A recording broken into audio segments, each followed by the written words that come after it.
This session is called How to Disagree, Then Align. And there's an underlying fundamental belief in there that it is possible to have an open debate, to openly disagree, but then yet proceed in a single direction. Some people refer to this as a practice that Amazon has executive table where doing annual planning or strategic planning, executives are encouraged to express opposing points of view, to debate.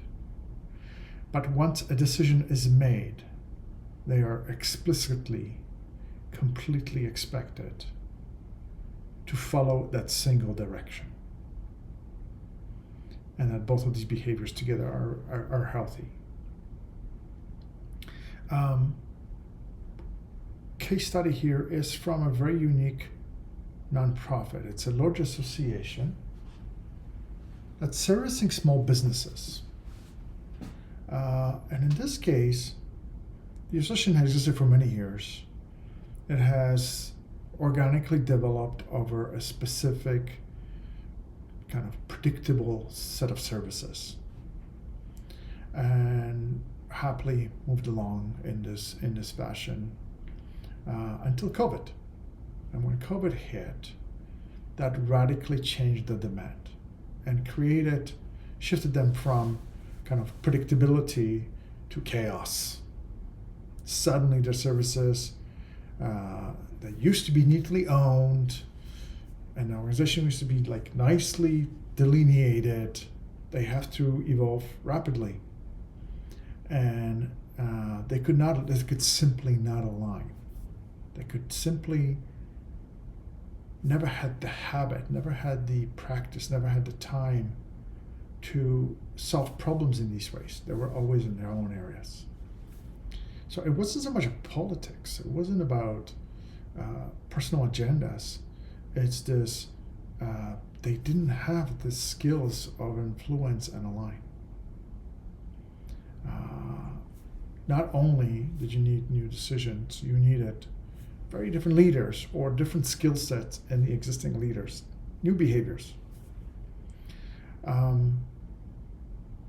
So if we use the inspiration from Amazon, and feel free to use, to channel your Jeff Bezos and one of the quotes, be stubborn on vision but flexible on details. As in presence of ambiguity, in presence of uncertainty or complexity, attach yourself to the outcomes. Be rigid on the outcomes, but leave the details to the people who do the work.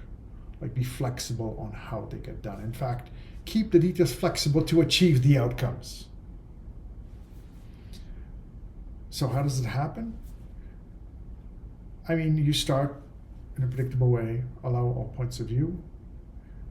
But part of this, these leaders have to be able to accept the unknowns, because the unknowns will be resolved later. As in, they're not there to figure out all the details. They're not there to figure out every single part of the plan. They're there to figure out the direction, the outcome. And that's what they need to focus on. So what they're making a decision on is the direction they're going to. That's the alignment that they have to focus. They don't align on the how. They align on where are we going, not how we're getting there. They empower and trust the how to people lower down that have the information, that are close to the customer. So that's part of the story. That part, we kind of shake our head at. Yeah, that's obvious. The other part that is not, and it's a lot more comfortable, is what happens to the people that disregard that direction. So when you have a group of senior executives, what if they align in verbally but not through action? They say one thing, do another. That's the part that's often not practiced. Because in this case, whether it's for Amazon or for other companies practicing this, there's a fundamental difference where that behavior is completely not tolerated.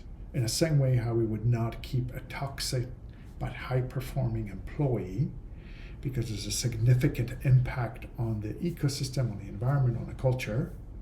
The same thing happens here in the executive context. If you have a high-performing executive, but does not follow this direction, does not align, they are exited. That's the part we have difficulty following. So how do we not enable, not tolerate contrary actions, contrary decisions? Because if you think about it, small misalignment at the executive level create, the farther down it goes, it creates a cascading effect where you could have, let's say, 3% misalignment on priorities will result in 30% waste of time, of expenses, of costs of labor. So that's why that second part that we don't feel as comfortable with also has to be part of this equation here. So yeah, discuss, the debate, then align, and then don't tolerate anyone going contrary. There is no space for personal agendas. So if you don't have that culture at the executive level, don't expect to have that culture at the team level. Make that expectation clear. Can you do that?